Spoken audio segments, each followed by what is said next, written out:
On the escalator again. Leave it alone. What? Comics. What are you? I'm Batman. TV and movies. Wrestling. Music. We are just getting started! Finally, a podcast about things you actually care about, hosted by a couple of guys who actually care about those things too. What? Did we just become best friends? Yep. Maybe a little too much. Yes, that's awesome. The talented one, Chris Machete. That no-talent ass clown became famous. And Brenton, you know, that guy from your other favorite podcast. I liked it. I was good at it. So grab onto the handrail and don't let go. I'm gonna get a medic! There's a little boy caught the escalator! This is the Kids on the Escalator podcast. Woo! Here's CM and BD. Ladies and gentlemen, please take your seats. The show is about to begin. Hello. What's going on there? Ready? Yay! Cheers. Cheers, man. I'm What's sunburnt. happening? I'm not a lobster. I'm just sunburnt. So you see, we do get sun here in Canada. So when I Well, you lived know in what? New Jersey, people were like, "Yeah, so it's just like snow there all the time, right?" It's like, no, we actually have some really hot times. You Look at know my face. You know what cracks me up about that is that in America, Mhm. they go, Mhm. you guys don't get any sun up there. Yet Mhm. half of like America is under Canada. Mhm. So like Minnesota and the Dakotas, they're further north than Toronto or any of those places. Like, you know what I mean? Like it's like Yeah. Toronto. Toronto. It's like I just did a run across the country, man, and I'm telling you, it snowed everywhere, including that 2 hours that we were together. It was like shitty and kind of weird. Like it was just never got good temperature anywhere. Yeah, this weekend was amazing here in Kingston, Ontario. Holy, I got look at my face. I was out there drinking my dad beer, and I did tons of yard work. My yard looks great. Mother's Day, barbecued up a storm for her. It was awesome. My daughter was home for a bit, and then she got called to She's somewhere. Nashville. She's in Nashville. She got called to Nashville. I saw that she was doing a thing, and I was like, "What are you doing down there?" She's like, "I'll tell you soon." Yeah, so she got called to Nashville. So she flew out of Nashville this morning, first thing this morning, or to Nashville. Flew out of Toronto to Nashville this morning. So she's in Nashville. I don't even know what she's doing either. She's doing like some gig. Yeah, But I don't know what the band is. I think it might be a band that even if she told me, I would be like, oh yeah. sure. I might not know. But man, it's warm here. It's awesome. I tell you, dude. So I was out there. Today's Monday. So Saturday, did a full day of yard work, and it was great. I love it. You know, I'm getting some weeds out and trimming up the trees and going at the gardens, putting in some fresh flowers, pulling out some dead ones, drinking a whole lot of beer. It was great. And then the next day was Mother's Day. So I went out there and did the same thing up until about like 3:00. And then I just barbecued out in the sun. Literally. Yeah. literally barbecued. Yourself. Yeah, I woke up today and I was like, I actually did a COVID test just to make sure because I felt like I got run over by a truck this morning. I was like, what the hell?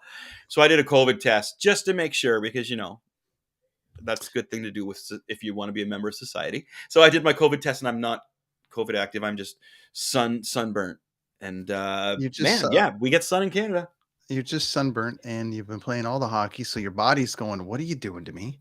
I had all the energy to do the yard work. I had Yeah. all this energy to do the yard work. I was getting up early thanks to hockey. You know, it's great. Wow, I feel good. Feel amazing. Hockey is My season's over. gift. So I that's it. I played like 18 games and Yeah. I think we lost in the playoffs there in the second round or bad. something like that. So that's always fun, but I never get a full season in. It's just never, I got to pay for a full season, which puts me on the team. Mhm. I've been on the team for 12 years, 13 years, Yeah. but the spots are generally so coveted. You got to lock your spot in or you're going to lose it. So Mhm. anyway, so yeah, I never really get to play the playoffs ever. I'm always away on tour. And then with the COVID thing, we never did anything. So it's just Right. like, There's always like a shinny game going on here because there's like 6 ice pads behind me at the Invista Center. Right? Yeah. So it's funny because I looked it up online. It was like, wow, you could just, if you have $5 or $10, you can basically go play like a shinny game of hockey anytime you want. Basically, it's crazy. There's so much going on. Yeah. There's So always I haven't been able to do my Monday one with the old dudes because of the workshop I'm doing today. I have a workshop in the last, and then I'll be getting back to that. But Thursdays, man, I'm hitting it. I'm back. I'm actually I'm much like so much better. It's crazy. Like seriously, dude. Like I got to get just control. This goalie last game just I could not score on him. I had 2 breakaways. I had like a couple passes right to me. Yeah. And it was just like to the point where I was just like, I was yelling like, I can't score on this guy. He was loving it. But I'm loving playing hockey again. I highly suggest if you are thinking about playing a sport, you're getting older, get back in there. There's lots of spots in this world for you to get active again. And I still drink beer. I still enjoy my cannabis, but I'm also very very into hockey. And now I find myself in the driveway, out there with the stick, working on my moves, shooting it off the car, shooting it off the roof, shooting it off the house, occasionally off the door. And then my wife comes out and yells at me, "What are you doing? I thought somebody was banging on the door." Used to be the garage door that my mom and dad would come out and be like, "Oh my God, Chris," because there'd be all these tennis ball marks all over the white garage door. My old my roommate Scott Wiley, who you know, he's replacing the garage door at his house in Port Perry, and he put a video up and let all the kids come from the neighborhood and take shots at the thing to like blow the thing up, right? Because he's taking the whole thing off. So he just got these videos like 4 kids just taking slap shots with hard pucks on the cheap entertainment that we do here in Canada. Yeah, well, at least in Port Perry. That's in Port Perry. Now, I wanted to go with Nerds on Ice to kind of kick it off and talk about our Leafs in Tampa, but I'm going to wait because we have a guest coming on today who thought he could make it, then didn't think he could make it, and has now made it. So with keeping in mind that you're going to launch a brand new show soon about conspiracy theories and all the rest of it, but just in general, we haven't had him on in a while, and he's a good buddy of the show. He's been touring. I've been touring. We've been out doing stuff. And he made some time for us today. He's been our number. Well, him being on our show, the episode that he was on our show is our biggest YouTube play. It's got the most plays. It's the biggest one. Thanks for coming back, Guarnieri, what's up, buddy? What's up? How you doing, man? Awesome. I am. I'm doing well. I literally just got home from a 6-week tour, and it's good to be home. But it's also, considering the last 2 years we've all been living in, it's been great to actually have a proper full-length tour. Nice. Isn't that something? What a feeling that was, right? But anyways, you were out. I call it the snap because I haven't lived here in Kingston long, and they're like, "How long have you lived here for?" And it's like, "Well, I've been here for about 5 years." Oh, but then there was the snap, right? So you got to take 2 years off of that. So I've been here for like 3. It's one of those things too, where it's like I had the privilege of doing about 75 shows through the pandemic, a lot of the drive-in outdoor type stuff, like these hybrid shows. And but when it got back to the big arenas, like the A markets, we like to call them, it was really cool seeing a lot of the same people back there, considering a lot of people in this industry changed jobs or whatever. And literally, like 3 shows ago, one of my friends there, and he's the one that actually sent me to a local comic book shop, and he's like backstage supervisor, and I go, "Man, it feels so good to be home." And he said to me, "Man, it's like Thanos just snapped everyone back into place, and here we are." And it was one of those funny, but it was also really cool that, when something gets taken from you, you can't do it for so long, but able to jump back into what you do, what you love, you are able to just kind of jump right into place. And yeah, there's some trepidation here and there in different places, but to have people so excited to be back doing what they love and passionate about it, it's really good. And the other thing too about touring, I got back into Magic the Gathering with Barry Church from Shinedown, and we spent more time in comic book stores and these boutique coffee game stores on this last run, and it really hammered home the idea of I love gaming, I love all the nerd stuff, I love looking at action figures, and it's great to do it again finally. Yeah, man. Are we about to become best friends? What's going on here, man? Because that's like, I just came from teaching a comic book workshop at a comic book store, and beside us was just like a couple guys, gaming, playing some kind of gaming.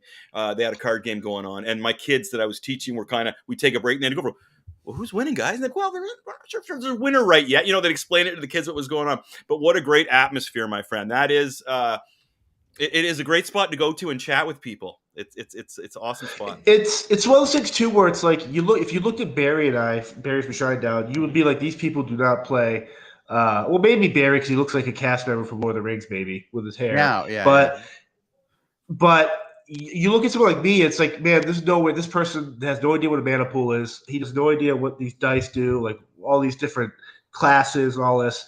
But I found that the nerd community, any person, a doctor, a lawyer, a Oh, touring musician, whoever it is. I just love that there's no like fear. You can be yourself, and it's fun just to nerd out. I mean, I'm literally probably if this tour was a week longer, I would have dressed like an elf or a druid or something. Yeah, yeah. Because it's like we just love it. It's just really fun times. Well, you know who else? It's funny because here in Kingston, I'll go to the downtown store, and it's huge with all the little figures and everything for the role playing and the game playing, Warhammer and stuff. And the army guys, man, they love it. They come in there and they're like, "Wow, do you got this put aside for me?" And I'm talking like armfuls, dude, armfuls of it. They just love it. So you're right. You're totally right. It's all different people, like not just the college kids here in the university, and not just like the hardcore comic geeks like myself, man. It's really branching across. I mean, I don't think I'm close enough yet to where I'm going to start painting figurines. Mm-hmm. But when that gets there, maybe I'll jump back on here and paint with you guys. I don't know. It's just I joke about it all the time. But growing up, I loved like all like the He-Man to Thundercats, all the way to like the Lord of the Rings, Star Trek, Star Wars, even Marvel now, and all this stuff. The idea of being fantasy and portraying someone in a world that's not really make believe, yet the irony of that is you really are being yourself in that world. And I just again, it's been a blessing to finally be out there with my friends touring, going to the movies. We all rented the theater and saw the new Doctor Strange. We saw the new Nick Cage movie. So we do all these days off where it's like, hey, let's go to a coffee shop and bring Settlers of Catan and play for 8 hours. Let's go play monster or boss level, the game kind of like the monster dungeon game or whatever it is. And it's like, man, it feels good to have that inner child still prevalent in our lives. Nice. Well, there's permission for us all to love that again. There was never like, I mean, I played Dungeons and Dragons growing up, and that was like you did that over there, man. You don't tell people that you do that. Certain friends you couldn't. But there's like things, nothing. I'm not doing nothing, And then the Saturday night's main event wrestling and all the rest of them. People are starting to go, I don't know if we're going to go over to his house because he does all the nerd stuff. But now it's such a thing, and it's such a part of the culture, and it's made the nerdism, which I don't even know if that's a derogatory term. I don't even know what it is anymore. I mean, it's just life now. There's no such thing as a nerd anymore. Everyone's the same. Everyone generally loves something. And it's funny because even the jocks that used to beat up the nerds are going, oh man, I really like that Avengers movie, man. Like, you know what I mean? Oh man, Thor's really muscular. What do he does for a workout? Yeah, for sure. It's crazy. So yeah, you were out doing the thing, John, and you like me and seeing the world, which was I'll get you on the show to talk about just touring life and that side. But man, it must have felt good to be out there with the guys again. And I mean, it looked like they were doing some killer shows. The band's had a big song and a big release and everything. So and more ahead. So did you have to rack your brain to remember how to do this thing again? Or were you like, I got this, and I'm back into it? It's like I said, I got to do a bunch of these shows I had those probably 6 months off at the start of the pandemic where I wasn't doing anything, which is why I started my podcast. But when I have found that if you love what you do, if you have a passion for what you do, and if you step away for a minute and jump back in there and that passion's still there, then there's nothing I really have to worry about. In terms of what my job is, nothing really changed in terms of what I need to do to be successful, to make sure the band and crew gets on and off stage, gets into their hotel rooms. That stuff never really changed. My passion actually grew for what I do. And I think maybe one of the if I call it a benefit of the shutdown, was that I was able to reset myself and be like, hey, if this never comes back, will I be mad and sad? And I would. And here I am, fortunate. Again, it's just great seeing people out there having a good time, enjoying the music. It's one of those things that I know we've talked about before, that the industry, music and the arts, when they all got shut down, you're kind of doctors can't prescribe music or entertainment or theater or whatever to help illness, but the people I've met along the way this last couple of years that finally got back to a show or started drinking or even just being there with their family for that one cathartic moment for a specific song. For me, it's just great seeing that again. And I think it's it's super powerful. I'm fortunate, and here we are living life. Mhm. Yeah, I hear you, man. Now, we're gonna get to some conspiracy stuff because Chris is gonna start.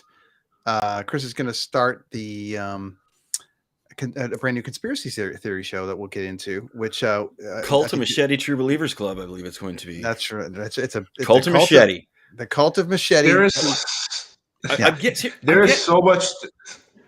The thing is, I'm getting the old. I find in my late 40s now and up to my 50 now, I'm just really getting tired of not knowing things that I should have access to.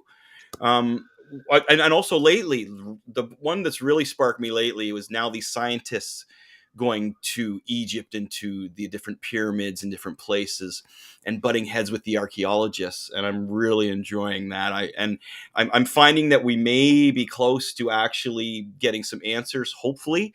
And there's so many things that I want to talk about with interesting people because it's another aspect of my life that I've never really been able to talk to anybody about because I've been around a smaller town, very, very hockey. I did well. I could talk about hockey with everybody and heavy metal music, but nothing like this. So I am so looking forward to trying to find out where we came from is one thing. The path of Viracocha is something I've always been so interested in. Lake Titicaca.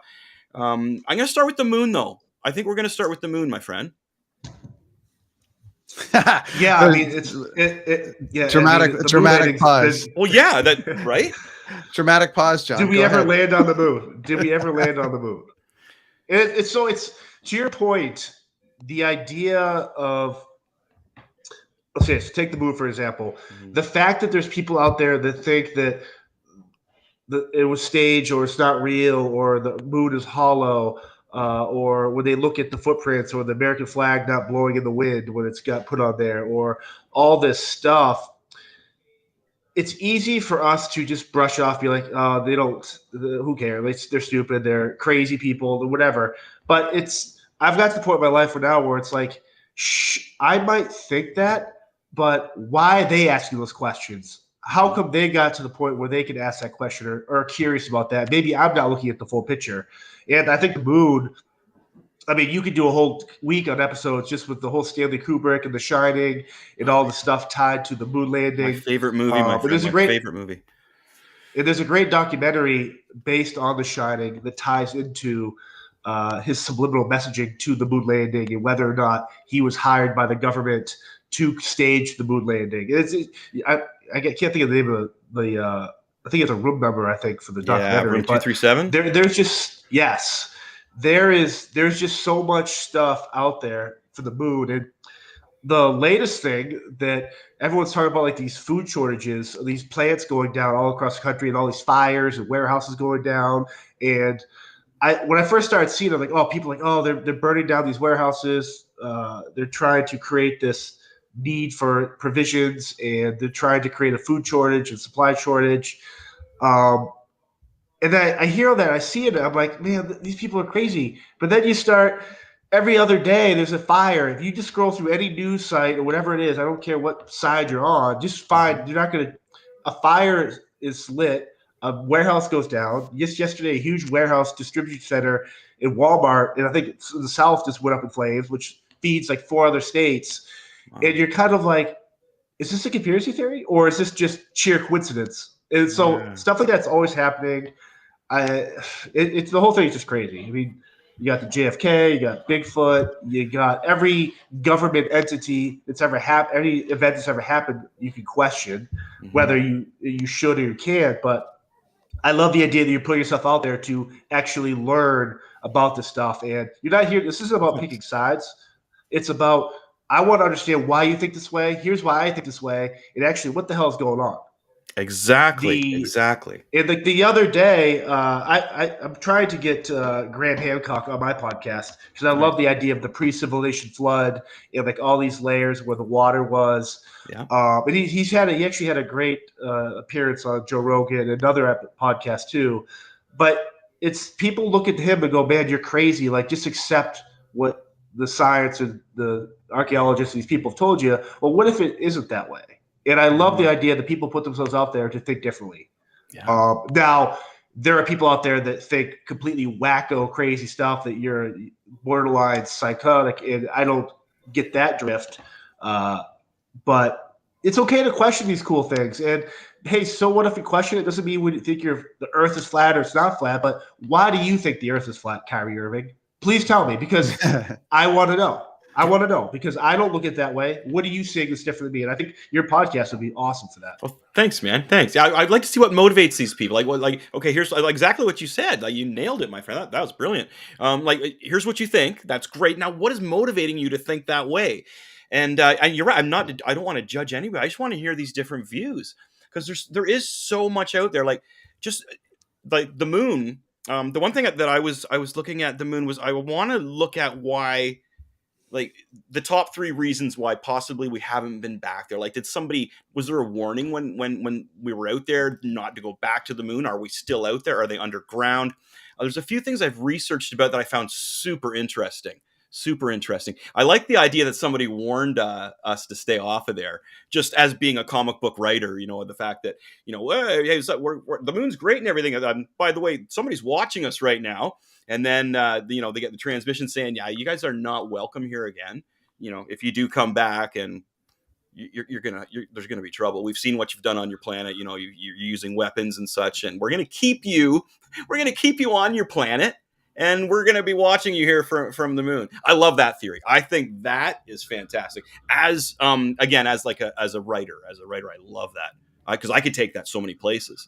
But again, it could make sense. You know what I mean? It could make sense. We don't know, because we're lied to so much, right? And that's the thing. Really, the one thing I want to add here, Chris, too, which is really interesting for the listener and the viewer. Yeah. John, again, we'll let go what he can let go, and talk about what he can let go, and give his beliefs on conspiracy stuff. But it's not like, like having John on our show, we have a guy on our show that might have more information about that stuff than most people, from the standpoint of giving us a smart take on what people might not be thinking about. And I think that's great, John, that you've got this, you got a little bit of maybe history in your, and as far as things that you could be like, yeah, I could buy into that theory, but have you thought about this, or have you thought about that? So I think I think you're the perfect first guest for Chris's show. I got to tell you that, John, if I'm going to be honest. And I don't want to talk too much on the moon, because if it's going to be your first episode, but the idea, I've always thought, like, I know Elon Musk is in the news for whatever, Twitter, but the explorer side of things from SpaceX, you're telling me there's not 10 other people in the world with money that they don't have to be as rich as him, but they aren't exploring space? Or every time there's a launch in Florida or wherever from the Canaveral, you're seeing one thing go up. Like, are there other things going up at that same time? Why are we all fixating on this one launch when there could be 10 other ones going up? It just seems like there's, like, we've only been on the moon a handful of times, and here we are trying to send a rover to Mars. Don't you think we would be having a supercenter target on the moon by now? Like, I don't get why we're not going back up there. Is it because it's too easy, or there's nothing up there to learn from? Because there are people that outside my house now studying the sewer line for weeks on end, trying to figure out where water's coming in, yet we're not going to send more people up to the moon to figure out what it's made out of and all this stuff. And it's just, I don't know, you would think the idea of the sciences, exploration, and all this stuff, even the creation of the Space Force, that you're going to want to be up there more often and more prevalent. Like, what are you showing us? And man, I don't want to come off as a crazy person, but I always get I'm so fascinated when they send back pictures of Mars, and it's like, if they're really up there, and I'm not saying they are, because I want them to be everywhere. There's a handful of people that know what this actually looks like, and we're supposed to believe this is what they're sending us, is what they're seeing. Right. Like, what if they're on the moon and we saw people up there, or Mars, and there's water beds and there's sedimentary rock that have fossils on it, and we're kind of like, we can't show the people yet. I mean, we're barely declassifying UFO stuff here from U.S. battleships, and we're supposed. It's just, there's something so eerie and fascinating about space. that I think. I mean, I just love watching people talk about it. Yeah, it's awesome. And on the other side of that, I'm starting to really get into is underwater. Like, whoa, the things that are underwater and how did that water get there? Like, it's amazing. This is what amazes me. Why aren't more people looking into this? That's another thing that sparked my kind of not just curiosity, but kind of like, hey, wait a minute. Okay, this is great that the celebrity smacked another celebrity, but can we get back to finding out where we came from, please? Because I would love, you know what I mean? It's just, I'm getting a little, as I said, get a little older and get a little more frustrated with what everybody's important or what is important to everybody knowledge wise. And that's fine. If somebody wants to learn what the next celebrity is doing, that's great. But I feel that I can actually contribute to this now after really researching it for like a decade.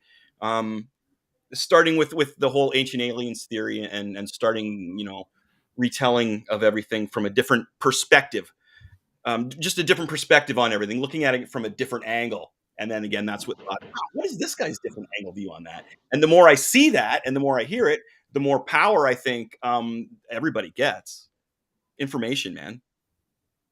Hey, John, did you have a moment? Did you have a moment like, it's no secret. Everyone knows your podcast and they know that you were a Secret Service and for the government and had a great position and all the rest of it. But when you went into that job, there had to be a certain amount of curiosity within you that you're like, man, if I could get access to that info, that'd be like the ultimate Stanley Cup win for you. You know what I mean? Like there's a little thing like my goal in my career was to do Wembley and I did Wembley. Next. Okay. I want to do this show next. So there's these levels. Chris wanted to put his own comic book out. Chris put his own comic book out and there's all these levels, but you going into that role, protecting a president, but also kind of having access to certain things. Was there a moment for you where you're like, man, if I could find that out, then I'm good? I mean, some of that stuff is always like the JFK stuff or Area 51. But then you go back to like the guy that I can't even think of the guy's name that built the street structure in DC, like these tunnels and stuff that lead from the White House out 4 or 5 miles to clear the city. Like where after 9/11, I knew the city. This is all before I got in there. Like I knew the city had to put some defense measures up to prevent a plane hitting the White House or the Capitol. How is that set up? All this stuff where you're kind of like you read about, you see in news or comic books, and you watch TV and whatever stuff, and it's all referenced in pop culture. But when you actually get there, the whole thing. It's just a lot of the stuff I have questions on. I still have questions on. But I was able to see and do a lot of things that I think people, if they had the same experiences, would have a different appreciation towards. And I'm not going to say the government because I think the government jades everyone, right or wrong, but a great appreciation towards the history of this country or the history of the world in general. And it's just. Yeah, I mean, I don't know, it's super interesting. Like I had when I got to do a trip with Obama, we go to Israel and stuff. We see the Wailing Wall, like the Gaza Strip and all this stuff. But I see all that stuff. I see like different stuff. But then as Ancient Aliens and other shows come on there, they start talking about these different eras and civilizations, and you start looking at it and go, man, what if? Like, what if this was here? Like, how did these people get there where they are now? And like. I don't know. It just there's a lot of stuff I saw and did that I think would help people understand the history of the country better. But I mean, like you guys, the biggest conspiracy of the JFK stuff, and I think the answers are there. Someone has the answers. They know what happened. It's the idea of the smoke and mirrors and stuff. I don't think. I mean, the whole thing with declassification, and it's specific to everything. You can't really – they're only going to give you as much as they want to give you. And it's just enough to get you thinking, talking about it, shut up. Oh, okay, here comes a Will Smith slap. Let's smoke and mirrors again. We'll just put something else out there. It was cool. Like I have no regrets what I did in my career with the stuff I did. Hey, I do have one because we've all watched this. I think, John, you've probably watched The Irishman. I mean, that was a good movie. Yeah, that was like Jimmy Hoffa, a nice little break. It wasn't even on the Hoffa thing. Hoffa is like, that's whatever. That's the simplest approach to the Hoffa thing, which was just, hey, Union had these guys had enough. That's it. We gave you every chance in the world to like just go retire on a beach, and your best friend just whacked you. Sorry, spoiler alert. But anyways, your best friend just whacked you. But the little lines that they've got in there about like, hey, his dad, put JFK in, or, with all these promises, and then Bobby and them turned on it. And it's as simple as that. It's like, your dad was supposed to protect this and this and this. We put you in there. You didn't follow up. You're done. And I'm like, that's as simple as it gets. That makes the most sense to me. But from a simple point, it was a really well done theory. I liked. So, I mean, it's yeah. No, you're right. It's all over too. Like it's there's so much. Like what happened this past year in Canada? They found the children that were killed and buried underneath the schools, right? Or I think that's what the story was. But then you start doing research, and then people are like, well, this happened to this school, and it's like, who knew? Like, now maybe this is not a conspiracy theory, but when people start asking questions, you get labeled a quack because, oh, there's no way a government knew about these atrocities. Well, newsflash for you, it's happened in every country. Absolutely. So, like you said, like these little pieces of stuff that just ask the question. No one's saying you're right or wrong, but if you actually see actual smoke, maybe there's a fire there. Maybe there isn't. Maybe it's just smoke. But the idea that everything we see is the truth that's hogwash. Right. Yeah. I'm excited for this first episode, Chris. Oh, cool. Well, I was going to add one other thing that I've noticed, because living in Kingston, Ontario, a lot of old heritage here. Up the way in Montreal, they had an MK Ultra plant or whatever, which is just so I'm like, so because my story in my comic book is based here, and I'm going off of a lot of histories and stuff. So, man, that is one that I've been diving into lately. Yeah. It's crazy how it's tied as like the celebrities too. And, yes. Yeah. I mean, that whole thing the thing's awesome. Like right. That's one of the best. If you can't sleep at night, just type in MK Ultra Wikipedia page, and you'll go down a 4-hour rabbit hole. And maybe it's all garbage, but maybe what if some of it isn't? And the idea that the government can control people like Manchurian Candidate type stuff to do stuff. I mean, trying to think. You look at the Las Vegas shooting where the guy. I mean, it happened, and then a week later, hush, everyone shut up. You don't know what happened to this guy, what happened.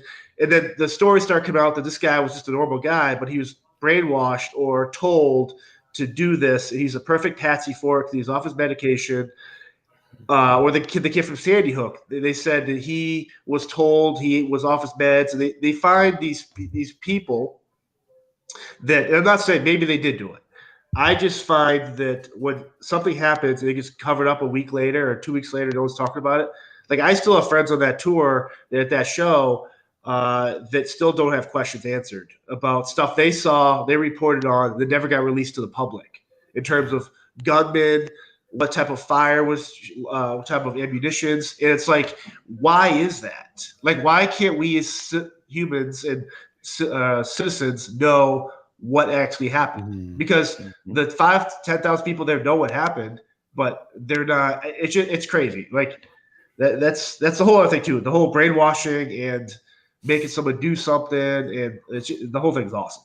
Yeah. Oh, it's I've been loving that lately. That is my YouTube research right now, because I've gone over the moon a lot. So I'm the MK, and the MK, as I mentioned, being in Montreal, that's pretty decent because that's so close. I almost want to drive there and check out where everything used to be, just because I can, Plus, that'd be a good episode actually too if I actually did drive out there to where it all happened. That'd be cool. And here's the thing too: what if they actually were doing all that stuff there? Like it gets labeled the MK Ultra building in that area, but what if it actually was? Yeah. And it's like people just whatever. Well, there's no better place to do it than Montreal. Yeah. because Yeah. they Great yeah. poutine. Yeah. Before we let you go, John, now Chris has not seen Doctor Strange. No, I have not. You did, I did, and you did. So I'm gonna Yes. just say I'm gonna get you to answer this question about what you thought about it, but you're not allowed to give anything away. So here you go. Speaking of conspiracy theories, so Doctor Strange, was it everything you were hoping it would be, or was it less than what you were hoping? Let's go with that. So the problem that I've had with the Marvel MCU fan base has been that they have these expectations about certain stuff. Oh, this person's going to be in it. This is going to happen. It's based on this comic book arc written, this 4-part series written by Stan Lee and based in Earth 617. What I mean, all this stuff, and it's like I went in there knowing the gist of what based on the WandaVision show, Loki, the whole multiverse opening up. And I'm very familiar with the comic books. From a true, I don't expect to see any cameos. I didn't expect to see different stuff. Right? Even that trailer they released the day before the movie, I was like, why would you show that? But I know how people are. And I'm kind of like, you know what? Sam Raimi needs to direct more.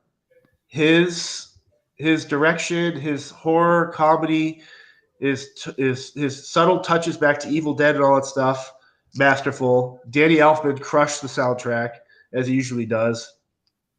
I thought Elizabeth Olsen, Scarlet Witch, was amazing. I thought the whole cast was great. There's a couple of parts where I'm kind of like, I get why they did it to make everyone happy, but from a sheer storytelling point, I wish the movie was longer. Nice. And I thought it was really cool how it was done. I love the horror aspects. There's some gruesome stuff in it, and I loved it. Yeah, I heard it was pretty scary. Yeah, it's good, man. It pushes the PG-13 for definitely for DC. My daughter was like, and then I jumped again, like because we went and it was a whole thing, but it's yeah. So okay, well we'll leave it at that because I don't want to ruin it for Chris, but that's okay. Yeah, I probably anyway. Yeah, it's cool. I got to watch Venom tonight. I'm gonna watch Venom after this. Did you watch the Obi-Wan Kenobi trailer? Oh yes, we did a spot on that, buddy. Yeah. Oh man, wow! I am so what excited. Did you think of? What did you think of in its entirety, the whole Boba Fett series? Well, yeah, we had that was a week because we studied that one too and talked about it, right? And like crazy. Yeah, that was the first time we had guests on that were like, I hated it, I loved it. Like it was just like going at each other. So that was a good one for Brent and I though, because we could kind of sit in the middle and just listen to everybody who liked it and disliked it. Of course there were some spots that I thought could have been worked on, but I'm again an 80s kid and I just love Boba Fett, man. And I like to see the redemption of Boba Fett from the Sarlacc pit. I love the theme of all these new Star Wars shows is the redemption. There's some stuff in there I wasn't too cool with, but for the most part, I like. What did you think of it, John? I grew up. I love Star Wars. I love all that Star Trek, anything Battlestar Galactica, whatever it is. I love all of it. I love the sci-fi. I love the worlds they create. But I'm not attached to them to the point where I hate certain stuff. Or it's like everyone's asking me, "Oh, you live in Boston. You're a Red Sox fan. Sure. Why do you hate the Yankees?" I don't hate the Yankees. I can like my team and like your team. And so when I watched Cad Bane appear for the first time, or who's that evil Chewbacca-looking guy? I mean, I love seeing these characters pop up, or Boba riding the Rancor or whatever it is. Yeah. And I'm kind of like, man, this is so cool. Like this is like Cad I get Bane why maybe awesome. I get why super fans would be maybe upset about certain stuff or approaches to things, but man, we're living in a day and age where we can see a live action show based on Boba Fett. Yeah, like. That's what I thought. Could it be done better? Sure. But here's the thing. The 97 Bulls, they could have won one more game, but they didn't. So we just accept what we have and hold people accountable. Hey, man, do a good job what you're doing. But, man, just from a sheer kid watching that, I mean, I'm just like, dude, this is – when Cad Bane starts talking to him, I'm just like, dude, this is the best. I was smacking my wife. It's Cad Bane. It's Cad Bane. It's Cad Bane. It was like, holy cow. And then Black K in there, the other Wookiee, the only Wookiee that knocked Chewie out ever. And I have that. And the other thing I like about this is a little selfish, but when they show these characters, the first appearance of their comic book, it always goes up. So when I see them, I'm partially cheering because I'm like, yes, But I'm also cheering because my comic collection is going up in value. But yeah, Cad Bane, and I've been calling that one on the show a bit. I was like, people were asking, what bounty hunter would you like to say? And I would always say Cad Bane. They'd be like, not Bosk. Because, Cad Bane, you have to be in there to really know Cad Bane. Because he's only in the Clone Wars series in that, right? What's the conspiracy theory where they're trying to rewrite or get rid of the last 3 Star Wars movies? Oh, man. I was reading that the other day where they're trying to basically not make them part of canon, but not where they go back and redo the events of the last 3 movies. Whatever the last 3 were. I got to look into that because I have not. Well, heard Chris, that I think it touches on what we were talking about. So I think Jon Favreau and that team have been Filoni and all that have been given carte blanche to work within the situation to fix all this shit that it ends up on the internet. So people go, how did this happen? Well, I bet you out of Obi-Wan, you're going to get answers as to why this is this and this is this. Yeah. Like we talked about this in Boba Fett a bit, Chris, and what I loved, we're getting a tour of Tatooine. Yeah. We're getting a tour of this and like even the tiny little things of where they were, like even in Mandalorian and this, like where they were storing the speeder bikes. Well, see, that's why we were enjoying it, right? And on a rebel ship. Right, Brent? Yeah. People are picking this apart, and Brent and I are like, but then you get to see where the stormtroopers hang out, man. So you get hanging out at a vending machine. Yeah, but that's what we want to see. This is great. It's like they did it.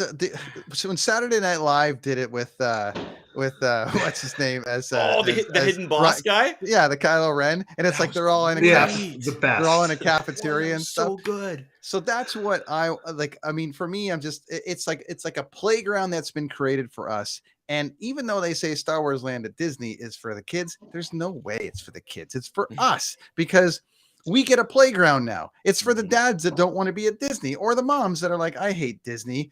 He's the Disney head. I'm going to go to Star Wars Land. It's for us. And what I think, John, to the point of like about these last 3, Chris has his very strong opinion about the last 3 movies.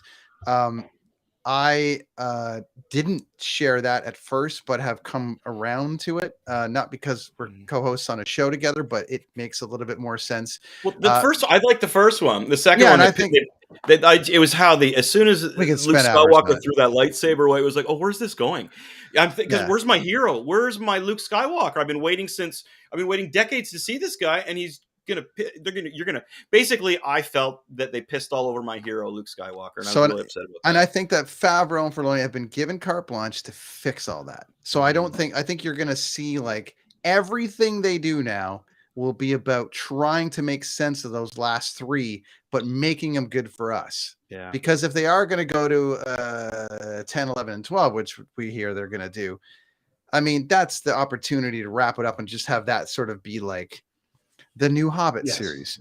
Well, Obi-Wan 2, and we also discussed this in the past show, and John, you might want to weigh in on this, is the most untapped character in Star Wars right now has got to be Darth Vader, Anakin Skywalker. Like, Darth Vader, how does he not have his own solo movie or his own TV show? Man, what's Darth Vader like to you? You know what I mean, as a character? Yeah, it's one of those things where it's like growing up, he was always the evil one, or he was always the guy in black that you saw. If he's there, he's about to destroy everyone. He is the counterbalance to the good, and the original was episodes 4, 5, and 6, or how'd they film? Yeah, right. And so you're kind of like they created this character, and then how they got rid of him and attacked the clones, I believe, or how he got killed or left on that rock. Or I mean, I'm not a Star Wars nerd. I know enough to talk about in layman's terms, but I've always been curious about that. Like, why isn't he like how they did the Minions movie where they made Groot like the whole star of his own movie? Like, make Darth Vader like what if he was like a really happy dude? Like, what if he's like trying to be evil? Like, why is he in more cartoons or merchandise? Like, it seems so weird that I think we've got to the point where let's try and do as many shows or have made live episodes with obscure characters that are awesome. Yeah. But your meat and potatoes, I still don't know enough about. I still don't know enough about Anakin Skywalker. I don't know. I know how he got there. I know what happened, but why is he ticked the way he does? Like, I want to know right now how he felt killing those kids. Yeah, right, like, right. where's his mental health after that? At what point in his life does he come to the realization that, holy crap, I did that? Like, Did the Empire have an HR department? You know? Yeah, help it. But check this out, John.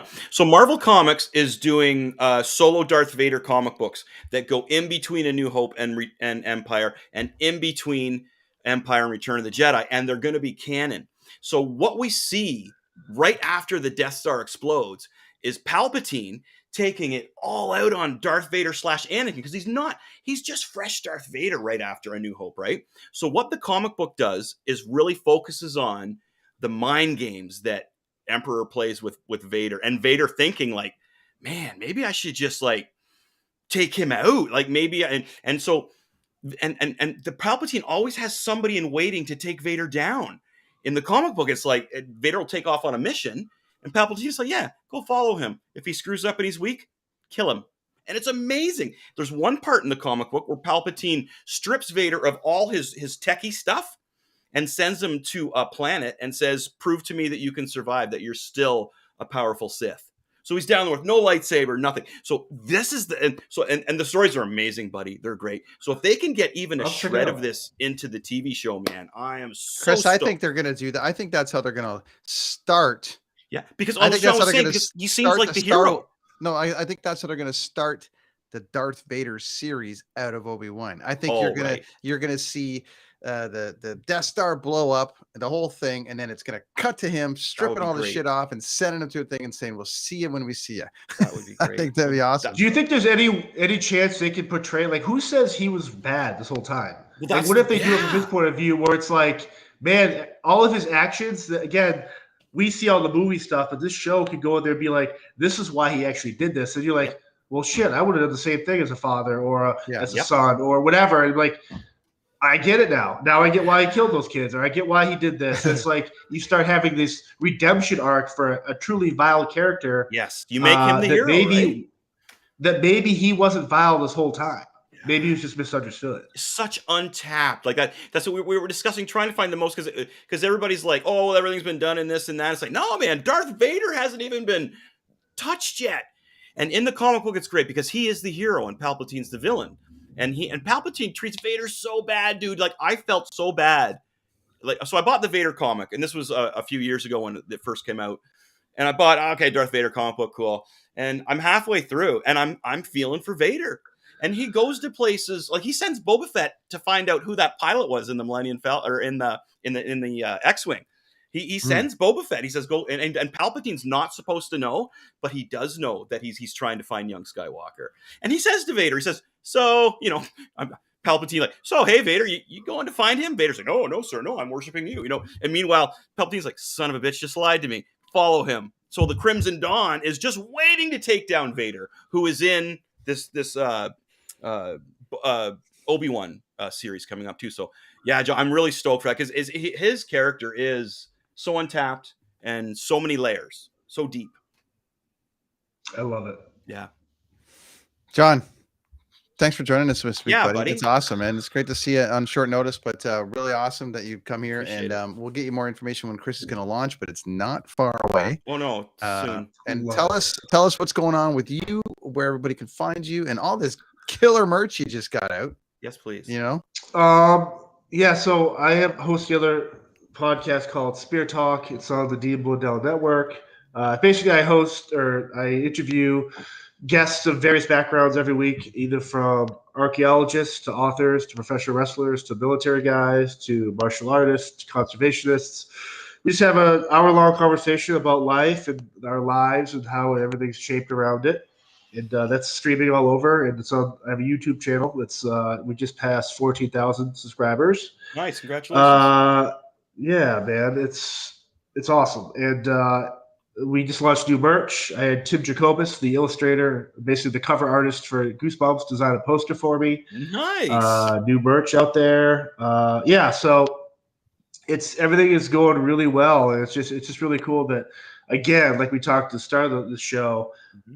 I didn't know if this is something I'd want to do once the world opened back up, and now I can't stop thinking about different ideas and how to grow it even more. And I just love the slow burn of it, and I love that organically it's getting out there. And I just had 3 new people buy merch items from 3 different countries this past week. Wow. That found the podcast based on a guest, and so I love the idea that if I can be part of something, and the Dean Blundell Network has allowed me to unequivocally be myself. And I think it's something necessary where a podcast network like Dean's lets people and I say this, let people of all different backgrounds be themselves. It helps a podcaster or someone like us to be ourselves and put ourselves out there for maybe there's other people like us that want to listen or partake in what we do. And I can't thank the network enough for that. Well, welcome to the family, my friend. Awesome.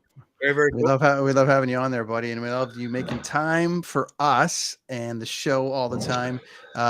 Details to come on when Chris launches, but I think that's going to be a must-watch episode.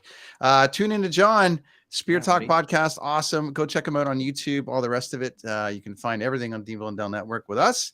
And Johnny, we'll see you soon, man. Appreciate the time, brother. Awesome, thank you guys. Keep kicking ass. Right. Thanks, Take man. care, buddy. See you in a while. Bye.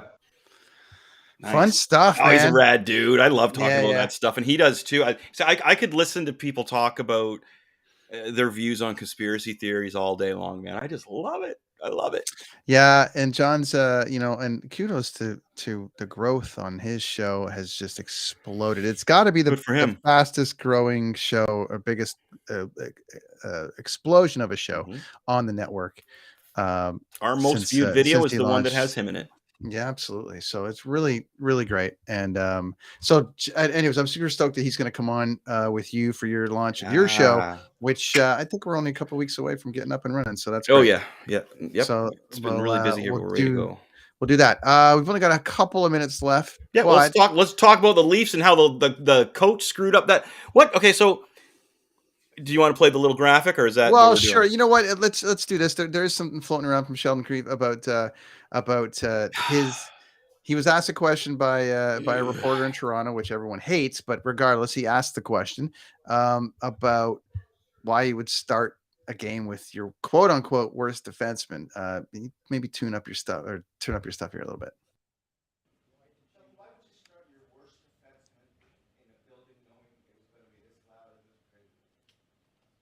Who's our worst defenseman? It's your opinion, I guess. Doesn't look very happy, does he? Well, he fucked the game up for the team. Okay, first of all, you're starting the third line. What are you doing? You're starting Hole. What are you doing? Why are you even changing the lineup? Why are you Lightning have the same lineup? Why are you changing the lineup? Okay, I see. What's his name? Clifford got hurt. Or no, Clifford got suspended. Then you bring Bunting back in. That's great. Now, why is Bunting not on the top line? What the hell did Bunting do to get bumped from the first line to the fourth line? And what is that going to do to that poor kid's confidence? And why is Kerfoot on the first line? He's a great utility guy. I love him as a utility guy. He's not on the first line. What the hell was he thinking? Dude, again, this is what blows my mind because I'm not like I play hockey now. Woo! But how come a guy like me can sit back and text my dad and go, yeah, and he's saying the same thing, you're saying the same thing, and this guy does not see it? There's something about this game that is quite interesting to me because, if I go back to when, say, the Canucks, for instance, were in the Stanley Cup final, that to me was like the best team to never win a cup. How did they lose? Everyone's like, Vigneault got out-coached in the end. I'm like, out-coached? Here's the thing. I'm always saying to myself, why do these guys even need to be coached? Right. And I know that sounds like a stupid thing to say. They've played hockey their whole life. So you might have somebody that might be like, well, okay, we noticed this, so you need to change this. Just like anything else. It's like, we noticed this, so you might need to change this. We noticed this in your game. But at this level, playing for the Stanley Cup, do you really, is it really that of a big of a thing? And then I look at what happened in that last game. Yeah. I mean, there is a serious out coaching aspect that can happen here. That's why, to me, when what's his nuts from Tampa Bay, the coach for Tampa Bay, who's won 2 Stanley Cups in a row, Cooper goes, He scored 7 goals in the guy. But I'm not worried about that. You were guy. mentioning that maybe that got inside Campbell's head. Yeah. I don't think it got inside Campbell's head, but I think it got inside the coach's head. I think it got inside Keefe's head. So Well, I think it got in touch. I think it got in the players' heads. Well, I don't think there's no way they would let that get to Campbell, buddy. There's no way. Campbell goes from that game with headphones on, not hearing. I guarantee he's not hearing any media, but the coach is because he had to answer it. And then what does the coach do? The coach panics and starts changing things that don't need to be changed. Now, why the Leafs always do this is beyond me. Again, I understand Clifford got suspended and you weren't going to keep him anyway. Bunting comes back in, yada, yada, whatever. I just don't understand. Why? What did Liljegren do so bad that deserved Hull to be brought in? Was like, and we've discussed this before, we know that Hull is Marner's best buddy. Is that, here's my conspiracy theory, is that to make Marner happy? Okay, so what the heck? And then starting Hull. The thing is that, okay, so you put tweaks in all the time. Sometimes you get lightning in a bottle. Sometimes you'll go, because it's like, it's in baseball, it's anything. Why did you leave that guy in for the 7th inning and not pull him in the 6th? Because in the 7th inning, he gave up a game-winning home run. But if he leaves him until the 8th and he wins the game, he looks like a genius. It's the same thing with hockey. It's like, know baseball. But it's the same. Somebody out there did understand that though. Probably it's the same premise in hockey. It's like, why is Hull starting now? If Hull scored 3 goals and prevented 2, and they win, it looks like the most genius thing in the world. So I did same thing when the Canucks didn't start Schneider in game 3 or 4. In Boston. Okay. Luongo clearly was going to get his ass handed to him in Boston, and he got his ass handed to him. And it's like, well, then put Schneider in. You guys won the Jennings together. Put him in for 1 game, for fuck's sakes. Put him in. And that to me is what cost him the Stanley Cup. Little things like last night, that's the thing that cost team playoff rounds. And now we're down to a best 2 out of 3 against the Stanley Cup winning champions and a goalie that, Vasilevsky's stat. Do you see Vasilevsky's stat? No, I know. He's never lost a game when they've lost a game. The next night, 16-0. He's never lost a game after they lose a game. See, the coach is installing panic in everybody. When you change a system that everybody feel is working, and then the coach goes in and changes things, and even the players are like, "Oh shit." You know what I mean? Like, wow, what's going on here? Why wouldn't he start the game with Matthews line? I don't. And then on defense, like, get Gianardo out there and TJ Brody what are you doing? This is why this team, like, I'm asking, why was Kerfoot on the top line? What did Bunting do? What happened there? I think the coach was just like, let's just make a change and try it up. Stupid shit. You don't do that in the playoffs. That's such a green mistake. That is such as in drawing.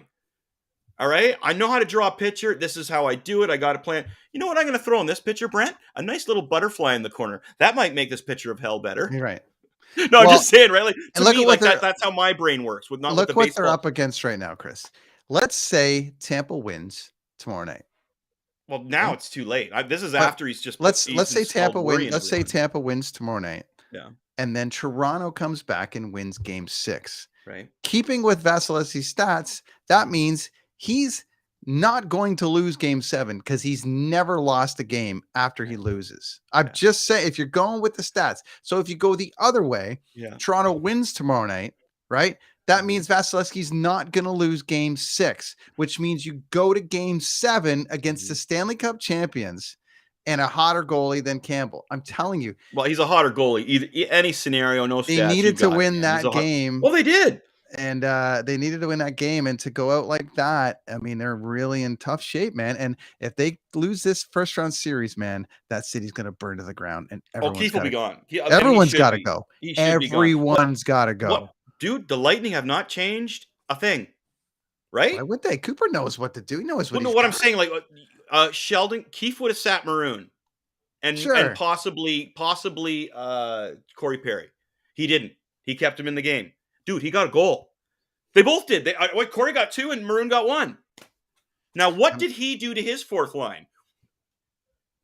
Like, there was only one guy in there for, like, yeah, dude, it's just, I don't hear that again. If you and I and my dad are asking what, right? If we're asking, why are you doing this?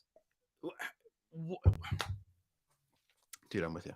I know know. what you're saying. So I get a little flustered because they started so well. They should have just keep that lineup. Believe in them. And I also know what it feels like when somebody all of a sudden doesn't believe in you, man. That sucks. That sucks. I really, because it's like anything else. It's like, oh, if they could get past these guys, then they've just got this. But then you look at what Boston's doing to Florida and all the rest of it. It's like, it doesn't, there's no such thing as easy now. Nope. There's absolutely, because every team is basically the same. Florida's having a hard time, and they were like number one in the league. They were the number one team on the Ovi won the game for them, man. the rush. Ovi came in there and said, you know what? Yeah, this one's on me, You know guys. who's doing it? Joe Pavelski in Dallas. Yep. 39 years old, walking all over Calgary. I'm telling you, it like there are no guarantees in this thing other than consistency, and Cooper has been consistent for years. Yeah. So if they get past Toronto, they're going to me. It's like they're going to the Stanley Cup final then, because who can stop that kind of confidence? So, well, again, like your buddy said there, who was on the show, put Matthews on the ice as much as you can. If you can start Matthews, start him. What the hell is wrong with you? I could start Matthews, but I'm going to start the third line. What the hell is wrong with you? I mean, there's matchups. So dude, there's matchups, but yes, you want as much as possible. You know what I mean? But I mean, maybe the thing is, if you start that first line and they don't match up against, the thing, I just don't understand. And that did not match up because, man, so there's a perfect example. He started the third line and the weakest defense he could come up with, and they hemmed them in there for a minute and a half and scored. Keith's gone. Oh, dude, as soon as it started that game, I was like, Shanahan's gone. The kid's gone. Oh, geez, get Harry Potter out of there. They're all gone. Anyways. Nylander will be, I keep Matthews and Marner, and if you can, Giordano and that Labushkin guy, and just. I don't think Giordano's gonna stay. I love him. He's a Toronto boy, but I think he got a taste of Seattle. I think he's gonna play the market. It's gonna be a very fun off season. Well, a team like Minnesota or something like that is so close. I mean, that's where we'll see. We'll see how Toronto does here and everything. It's hard to get inside their heads, right? Who would? I would have thought that. What was that dude's name from Phoenix there who wrote his career out there? Shane Doan. Guy could have basically went to any team he wanted to at the end there to do a playoff run. He's like, no, I got nothing to do. Golf. It's as much as Phoenix gets shit on, none of the players want to leave there ever. Because it's golf, it's Arizona. No one knows who you are. You're a millionaire. You're chilling out. But anyways, it's Toronto in a 7-game series playing how well they were playing going into it. I was like, yeah, I think it's going to go to 7, but I think that they have a shot now with the way it's gone through. And I'm not, I want them to go through it, but the scenario is ugly either way. If they win, they got to beat them, and they got to beat them basically 2 in a row. Vasilevsky never loses 2 in a row, which means you're gambling on a game 7. Yeah. Well, look at last year, man. Toronto had a 3-game lead and they lost. So the stats on that are something too. I get the stats, I understand that, but I'm still blown away that a coach lost the game for us, man. Well, there's something to be said about it because, like, say Boudreaux out here, people are like, we love him, but he can't win in the playoffs. No, that's right. Some of these guys, Cooper can win in the playoffs and in the regular season. Some of these guys are just really, really, really good, and Toronto is still searching for this guy. I think it's a lot like you got to be confident. You got to be confident. And you got like Keith. He's panicking. He lost a game and he panicked, and he's like, "Let's shuffle the cards up and do this." Whoa, hey man. And again, how did he come to out of all the options? How did he come with that conclusion? Matthew, these guys. Riley, Matthews, Marner, these guys got to basically step up and say, we got this, but you got to get your shit together for round 2. We'll take care of this. Matthews doesn't play on shorthanded, so you're not going to have Matthews on the ice for those. So why wouldn't you play him when you have the option to? Yeah. Hey, Sheldon Keefe. Nice knowing you. All right. Everyone buy this from Chris. Yeah. Everyone come buy it. Everyone come by it. Go visit Chris on all the places right here. Well, the Etsy store doesn't exist anymore. I have to update that. Sorry. Well, but you can follow Chris. You can follow Chris Machete, Facebook, TikTok, Twitter, all the places to get what you need from him. Yep. we are live again on the Dean Blundell Network. Thanks to our friends there for hosting us all the time. Really great stuff. Chris has got a brand new show coming out. As we said, it's coming out in a couple of weeks. The Cult of Machete, my friends. The Cult of Machete. Let's get some answers. And I want people to come on my show, as many as possible. I don't care if your theories are super crazy. Just nothing offensive, man. I'll be the judge of that. And we'll be back soon. You got to see the Doctor Strange because I got to talk to you about that. I'm actually going to watch Venom 2 tonight, I think. And then I'm going to watch Spider-Man, and then we'll get Doctor Strange in there. Yeah.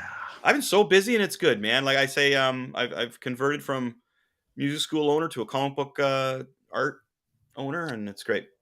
I'll just say I haven't been the biggest Doctor Strange guy. Oh, he's awesome. I understand that, but I'm just, do I have to like all of them?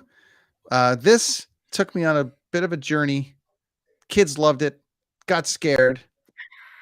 Wanda was great. Wanda's awesome, yeah. I'm going to leave it at that. Great stuff, dude. All right, well, go Leafs go, right? Go Leafs go, for God's sakes. Do something. Look to the skies, my friend, and then tell me what you find. That is the Kids on the Escalator for another week. Thanks for friends at DeanBlundell.com. Thanks to John Guarnieri from Spear Talk for coming on. Keep paying attention. Chris has got a brand new show coming out. That is the Kids on the Escalator podcast for another Monday night. Good times. Mad dudes, party on. Be excellent to each other. Rock on, everybody.